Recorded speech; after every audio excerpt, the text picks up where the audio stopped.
غير عربية. مناطق بالكويت الحكومة ما قدرت تدخلها. الحكومة أمس استخدمت الرصاص المطاطي والقنابل الغازية في تجمعات مواطنين كويتيين. خلينا يروحوا حق جنيب الشيوخ ولا حق الحساوي ولا حق بعض التجمعات اللي فيها أعمال مشبوهة وفيها أعمال مخلة بالأمن، خلينا يروحوا لهم.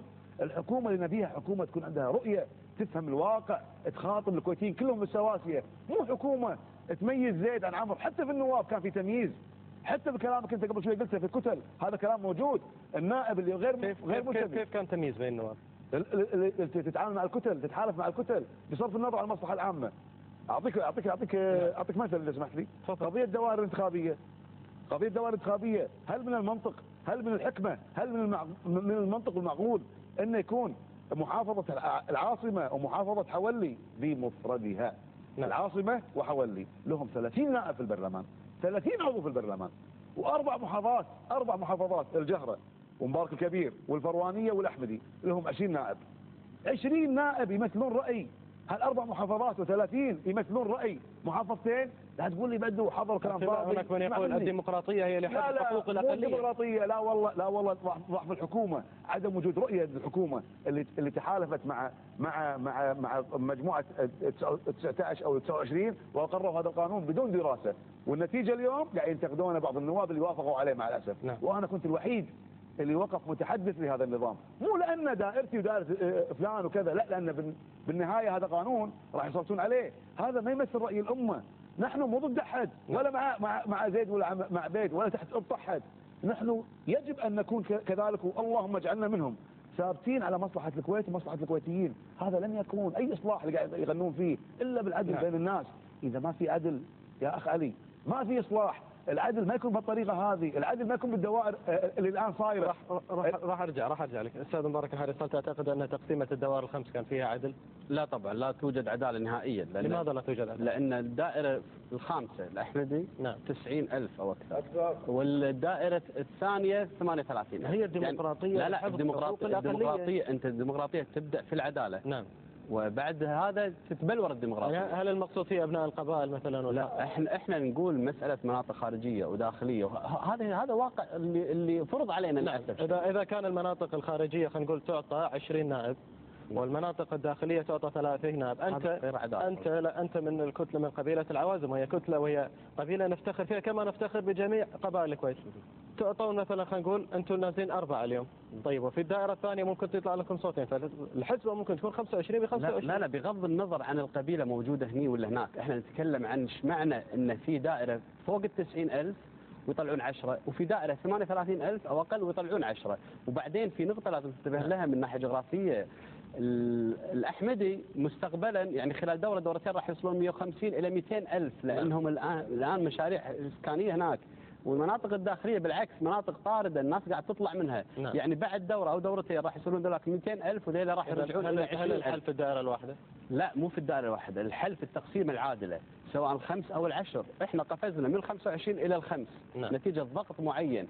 فأنا استغرب حتى من بعض النواب اللي قاد الحملة في الخمس الآن يقول نبي يصدر مرسوم بضرورة للدائرة الواحدة. خلينا نجرب الخمس الأول، خلينا نشوف مخرجاتها. قالوا تمهيد دوائر الخمسية، تمهيد. هذا أعتقد هذا استخفاف في عقول الناس والمتابعين. يعني أنت نائب قدت العمل للخمس ما يخالف، هذه إحنا وجهة نظرك نحترمها، لكن افترض أن تكون خمس عادلة بالتقسيمة، ما تكون بهذه الطريقة دائرة ثلث الدائرة الثانية.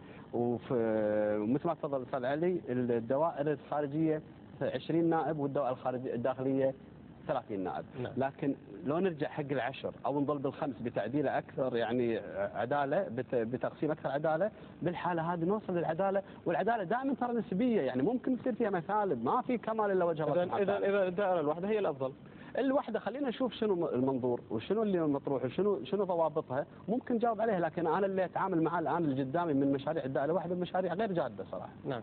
استاذ علي الدقواسي، هل انت تؤمن بالدائره الواحده؟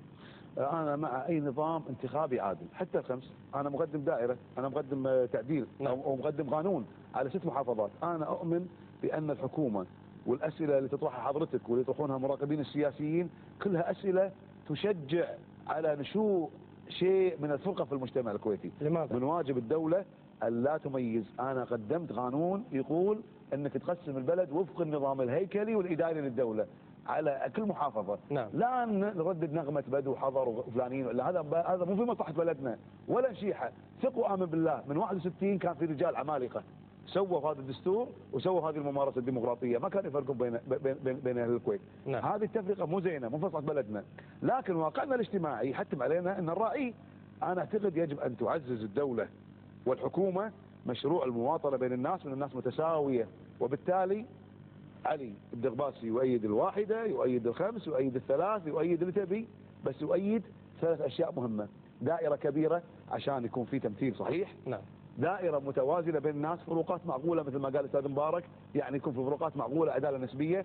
3، إن تدفع باتجاه واضح، هو إن الكويت أمانة، وأنا أكررها، الكويت أمانة في أيدي كل الناس. ولكن هناك من يعني سعى إلى إقرار الدوائر الخمس، استخدم سلاح استجواب رئيس الوزراء، وبعدين حل المجلس وشاهدنا الحكومة هي من تتقدم بالدوائر الخمس. لماذا أنت لم تستعمل هذا السلاح، خصوصا أنه يبدو أن أصلح سلاح شافي؟ قاعد تقول حق ما استجوبت رئيس الوزراء. نعم. ماشي، أكمل المجلس، وقد يكون هذا خيار موجود لي، لكني ما أبي أتظاهر الآن بالبطولة أمام الناس إن أنا ممكن تستعمل استجواب رئيس الوزراء لإقرار وتعديل الدوائر. أنا مسؤول عن كل كلامي. نعم. إذا الله مكنني من شرف تمثيل الأمة، اللهم اجعل لي فيها خير إن كان فيها خير لي والبلدي، واصرفها عني كان فيها شر لي والبلدي. نعم. إذا وصلت سأكون نائب وفق الصلاحيات الدستورية، ولن أتنازل عن كل صلاحياتي الدستورية، ولن أكون إلا في اتجاه مصلحة البلد. راح أكمل معك ولكن بعد هذا الفاصل الإعلاني، ابقوا معنا.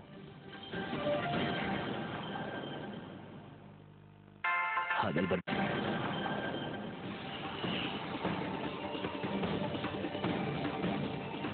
حياكم الله معنا مشاهدينا مرة ثانية، وأعود إلى السيد علي الدغباسي وموضوع استجواب رئيس الوزراء لتعديل الدوائر إذا كتب لك إذا النجاح. كان هذا السؤال تحريضي، أنا ليس تحريضي، ولكن أنا أقول أنت تقول نعم. هل تستجوب رئيس وزراء؟ أنا أقول لك سأكون نائب بمعنى الكلمة. نعم. وبإذن الله لن أرتجف، وأعاهد الله ثم أعاهد الكويتيين بأني سأستخدم صلاحياتي كاملة في محاسبة أي مسؤول.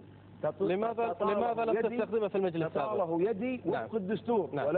ولن أتنازل عن نعم. نيات ولا مخالب مجلس الأمة. نحن نواب ضمير الأمة. نعم. بس احنا مو قصاصين نمشي لا تصورنا في الصورة. نعم. احنا ناس جايين مصلحة الكويت. مصلحة الكويت تكون مع أي مسؤول مقصر.